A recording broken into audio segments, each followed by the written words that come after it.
Hi friends, welcome to my channel. ఈ video వెళ్ళకంటే ముందు please like చేయండి, షేర్ చేయండి, సబ్స్క్రైబ్ చేసుకోండి ఛానల్ని. ఈరోజు నేను చెప్పబోయే టాపిక్ ఏంటిదంటే జగిత్యాల జిల్లా గురించి చెప్పబోతున్నాను. జగిత్యాల జిల్లా అనేది 2016 అక్టోబర్ 12 రోజున ఏర్పాటు చేయడం జరిగింది. జగిత్యాల అనేది ఇంతకుముందు కరీంనగర్ జిల్లాలో భాగంగా ఉండేది. కొత్త జిల్లా పునర్విభజనలో భాగంగా జగిత్యాల జిల్లా అనేది ఏర్పాటు చేయడం జరిగింది. ఇక్కడ 21 మండలాలు ఉన్నది. అదేవిధంగా 3 రెవెన్యూ డివిజన్లు ఉన్నాయి. ఒకటి వచ్చేసి జగిత్యాల, కొరుట్ల, మెట్పల్లి రెవెన్యూ డివిజన్గా ఉన్నాయి. ఇక్కడ వచ్చేసి 3 బస్ డిపోలు ఉన్నాయి. ఒకటి వచ్చేసి జగిత్యాల, కొరుట్ల, మెట్పల్లి బస్ డిపోలు ఉన్నాయి. ఇంకొకటి ఇక్కడ 5 మున్సిపాలిటీలు ఉన్నాయి. జగిత్యాల, కొరుట్ల, మెట్పల్లి, ధర్మపురి మరియు రాయకల్ మున్సిపాలిటీలుగా ఉన్నాయి. ఇక్కడ వచ్చేసి విద్యా కేంద్రాలు కూడా చాలా తెలంగాణలో ముఖ్యమైన విద్యా కేంద్రాలు ఉన్నాయి. ఒకటి వచ్చేసి కొండగట్టు జేఎన్టీయూ కాలేజ్, మరియు ఇంకొకటి వచ్చేసి కొరుట్లలోని వెటర్నరీ కాలేజ్ కూడా తెలంగాణలో ఎంత ప్రసిద్ధి చెందింది. మరి ముఖ్యంగా వచ్చేసి పొలాసలోని వ్యవసాయ కళాశాల ఉంటుంది. ఇక్కడ వచ్చేసి సుమారు పాత ఆదిలాబాద్ జిల్లా, పాత నిజామాబాద్ జిల్లా, పాత కరీంనగర్ జిల్లాల పరిధిలో ఇది కేంద్రంగా ఉంటుంది. అంటే ఈ పులస వ్యవసాయ కేంద్రం అనేది 3 జిల్లాలకు ఎంతో ఇంపార్టెంట్ అని చెప్పవచ్చు. ఇక్కడ వాళ్ళు కొత్త వెరైటీస్ అయిన విత్తనాలు ప్రారంభిస్తారు. అదేవిధంగా ఇక్కడ వచ్చేసి వాతావరణ కేంద్రం కూడా వీళ్ళు ప్రకటించడం జరుగుతుంది.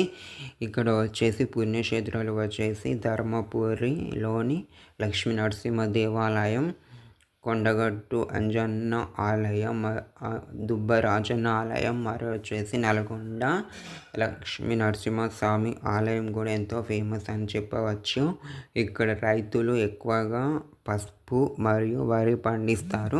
నిజామాబాద్ తర్వాత వచ్చేసి జగిత్యాల జిల్లాలోనే ఎక్కువగా పసుపు అనేది పండించడం జరుగుతుంది.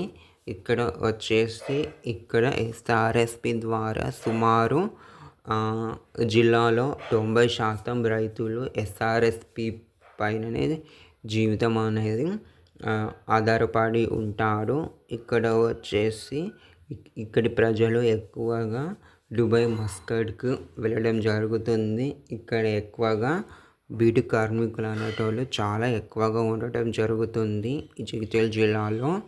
జగిత్యాల జిల్లా అని అంటేనే మనకు గుర్తుకొచ్చే ప్రాంతం ఏంటిదంటే చరిత్రలో వచ్చేసి జగిత్యాల జైత్యయాత్ర అనేది ఈ జిల్లాలోనే జరిగిందని చెప్పవచ్చు. మరి ముఖ్యంగా ఏంటంటే శాతవాహన తొలి రాజధాని అయిన కోటిలింగాల కూడా ఈ జిల్లాలోనే ఉంటుంది.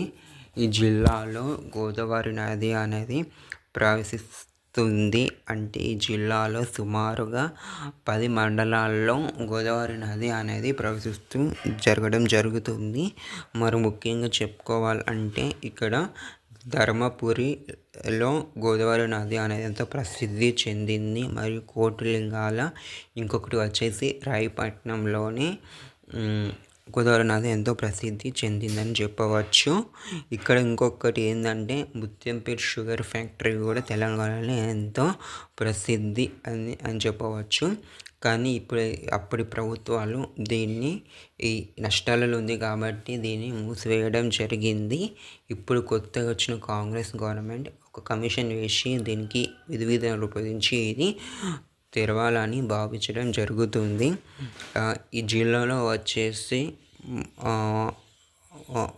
5 అసెంబ్లీ నియోజకవర్గ పరిధిలోకి ఉంటుంది.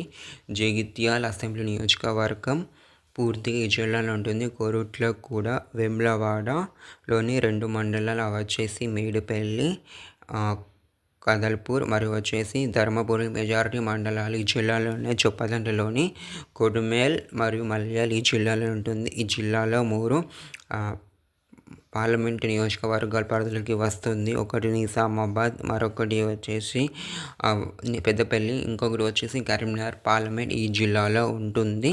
ఈ జిల్లాలో ప్రముఖ వ్యక్తులైన జీవన్ రెడ్డి కూడా ఇక్కడ నుంచే గతంలో పోటీ చేయడం జరిగింది. ఈ వీడియో మీకు నచ్చినట్లయితే లైక్ చేసి, షేర్ అండ్ సబ్స్క్రైబ్ చేసుకోండి ఛానల్ని.